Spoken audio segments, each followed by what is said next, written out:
I was just telling Laura that I keep getting contacted by people from my podcasting course who keep telling me that I've got my Yeti in the wrong place. So with your Yeti, you're not meant to have it like this. It's meant to be at the side of you, and it picks up your voice from the side. So thank you, Jay, and thank you, Brian, who both have independently sent me messages to tell me that I haven't got it right, which is amazing. And they're both amazing podcasters. And they both said to me, have you got the Yeti because you're using it wrongly? So anyone who has bought a Yeti mic, you need to speak into it in the side. It feels a bit weird because, you know, most mics you speak in. Oh, it's like that, is it? Yeah, welcome to LinkedIn Live. Right, okay.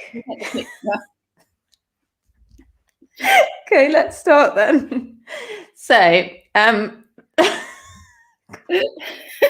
okay, should I bring this back? Well, today was interesting, wasn't it? Because we joined our usual room and then realised that we didn't have a barrage of people waiting to ask questions. Yeah, I think the thing is like we've been quite lucky that to date we have run our room. Oh yeah, you did, John. Oh god. Well, yeah, I'm getting lost. I can barely speak now. Okay, I need to come back to my senses. Right. Yeah. Normally, yeah, I'm quite good at this actually. I can make myself serious again. Yeah. So normally we host our room on Clubhouse in the Startup Club, and we have between 100 and 200 people, don't we, asking questions about marketing and PR strategies for growth, and we love it. And today we got in there and there was like no one there, like 3 or 4 people. It's really interesting. There's definitely something going on with Clubhouse. I've noticed like in all the rooms that I run, and also just looking at other people's rooms, there's probably like a third, maybe a quarter of the numbers at its peak. So I remember, you know, when it first started, there'd be rooms with like 1,000 people or 800 people.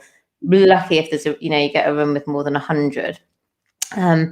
And I think there's various reasons for that, aren't there? I think, it's taken a long time to roll out Android. I think with COVID sort of coming to an end and people being able to go outside and stuff, it's probably less appealing.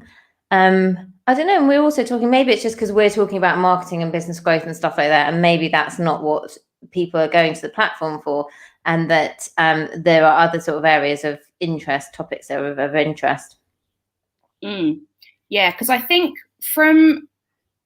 as like a Clubhouse user, I'm sure when I first got in, which was I think in January, it was a lot of like you say, marketing rooms. And I think just over time, they've built in other areas of interest. So, you can now go in and listen in a room all about human design or dating. And I think it's just a much broader mix, and people are going in maybe actually as a way to just chill out or wind down or have it on in the background like the radio.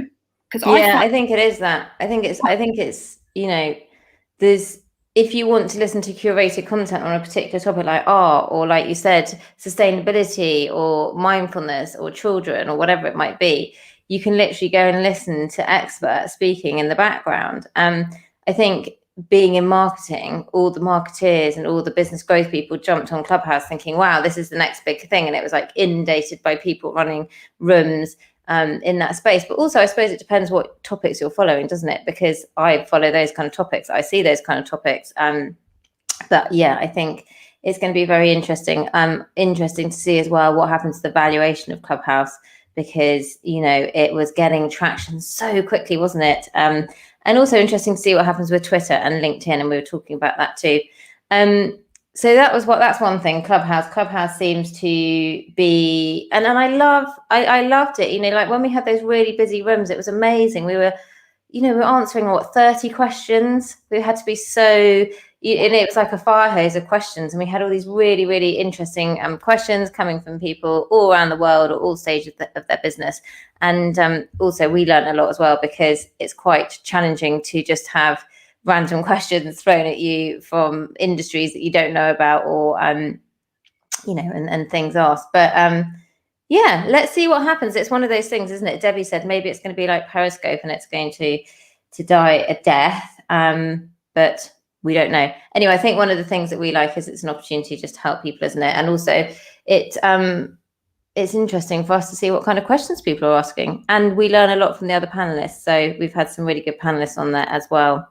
Yeah, and I think we had a really good question today that Alice asked about how you transition from being a sole trader into an agency, and whether or not that's the right thing, whether you've then made a mistake from branding your business as a personal brand, if you're then looking to build an agency and in the future then sell it, because does it still have relevance in the marketplace? So for me, that was a really interesting conversation and not one we've had before.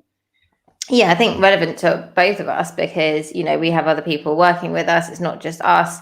So when you say Emmie Faust or Laura Perkes, then your clients want you. They don't really want the rest, you know, the other people that work for you because they think they're buying you. And that therefore makes it difficult to scale and also difficult to sell. And that's what Zishan was saying, wasn't it? That's why he set up his agency with a brand name so that, you know, he's got opportunities with that agency as it grows.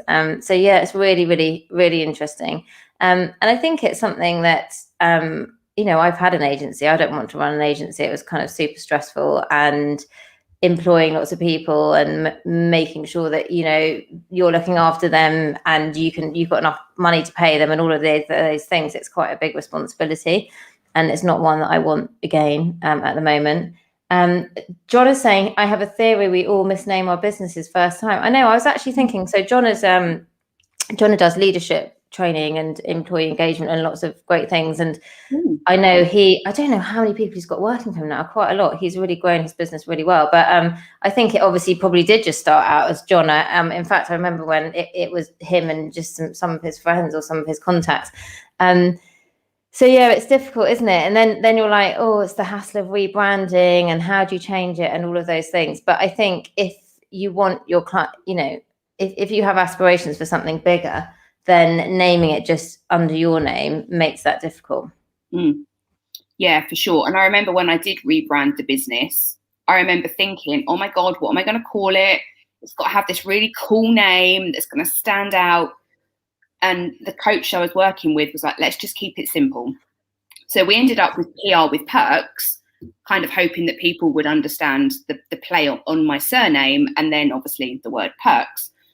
And I did say to a branding designer recently, does PR with Perks still translate as an agency? And she was like, I think you can still get away with it. Yeah, I think it's fine. I think it's fine. It's interesting though, because when I first started consultancy, I did it under a name like Feel Good Marketing or Feel Great Marketing. And everyone was like, why are you calling yourself that? You know, why are you hiding behind a brand name? Because people just want to buy you. You know, it's just, and you should build your own personal brand. So I think it does very much depend, doesn't it? And things might change. You know, we might decide we want to work on our own, and then we might actually decide that we want to build a team and we want to build an agency. We just don't know. We don't know where things are going to go. But it was a very good question of Alice's, because I think the pandemic has obviously changed the way that a lot of us work. You know, people are much happier, well, not necessarily happier working from home, but it feels like it's more fluid. It feels like, you know, you can, I do all of my work now, my client work over Zoom, whereas I used to go into their office. And that means that I can work with potentially more clients or clients in a different way. And, you know, I can also pull in other team members in other ways. You know, they don't have to come into an office. So it's definitely, you know, an interesting thing. What else did we talk about? Was that all we talked about for an hour? Well, we did have a question, didn't we, about copywriting and how she was niching. Actually, it was about niching, which is really interesting. So an accountant niching into the sustainability space, and she was looking for a copywriter. But you know, it's really interesting, isn't it? Actually, even accountants can niche down and can become experts in a particular area. John is saying sole trader is super easy, but a job, not a career. Plus, it's lonely. It is very lonely. Agency challenging hard and has systemic advantages, network effects. Yeah, totally get it. I mean, I think working for yourself can be really lonely, but it is, you know, it is easier. You can, I like, you know, sort my diary out, and I can take time off when my kids or whatever. And then I think once you've got an agency, you have got responsibilities, and sometimes, you know, you don't want that. You don't want, it's a lot, isn't it? I mean, I've got 4 young children, so I don't want to employ people and have the responsibility for them as well. Yeah, no, I'm exactly the same. And I think that's why I was so resistant to building a team, because for me, having an agency meant renting offices and paying wages every month and all the other stuff that comes with it, until I then kind of looked at it in reality and thought, well, I can use freelancers because they're already at the top of their game. They already know exactly what to do. I'm not having to train anyone. I'm not having to teach them how to do their job. And equally, I know that that comes with a bigger investment for their expertise, but it means that I don't have to worry about anything other than they are also freelancers building their own business. Yeah, so exactly. I also have that kind of thought in the back of my head, and I'm sure they wouldn't, but it's almost like at any point they could literally just kind of throw me under the bus and deal with clients directly. Well, but not if you've got you need to have, you've got a proper freelance contract in place that protects you, so they couldn't do that. Well, they shouldn't do that, and I'm sure they wouldn't. I'm sure any lovely freelancer that works for you loves working with you and would never want to do that. But yeah, you know, there's all these risks, aren't there? There's risks on either side. We must go though, because we've both got loads of stuff to do today, and it's you know, we're well over 10 minutes. See you soon. And lovely to see you, Jonna. Thanks for staying on despite the laughing whatever. Just See you later. Bye.